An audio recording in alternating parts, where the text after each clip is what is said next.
день, с вами Айпири Усманалиева, и это новости от Аргумента ТВ. Премьер-министр ушел в отставку. Коалиция парламентского большинства поддержала кандидатуру Буронова на пост премьер-министра. Участковые Бишкека отказались работать. Премьер-министр Кыргызской республики Мухаммедкалы Абылгазиев подал в отставку. Об этом сообщает пресс-служба правительства. Информацию об отставке главы правительства пресс-служба ведомства сопроводила заявлением премьера-министра.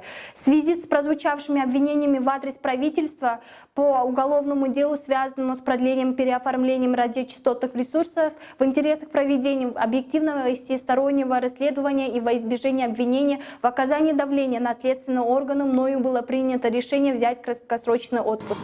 Сегодня, 16 июня, кандидат в премьер-министра Кыргызской республики Кубатбек Боронов на заседании коалиции большинства, отвечая на вопросы депутата Аиды Исмаиловой, сказал, что испытывает непонятные чувства в отношении своего выдвижения. Вы были очень задумчивым. Расскажите, что вы чувствуете? Обрадовались? Поинтересовалась она. Я вечером только услышал. Не было времени радоваться, ответил Боронов на вопрос депутата. Коалиция большинства утвердила кандидатуру Боронова на должность премьера-министра.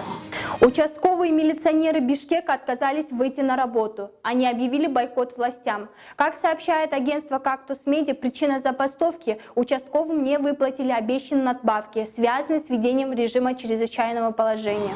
Спасибо за внимание. Всего доброго вам.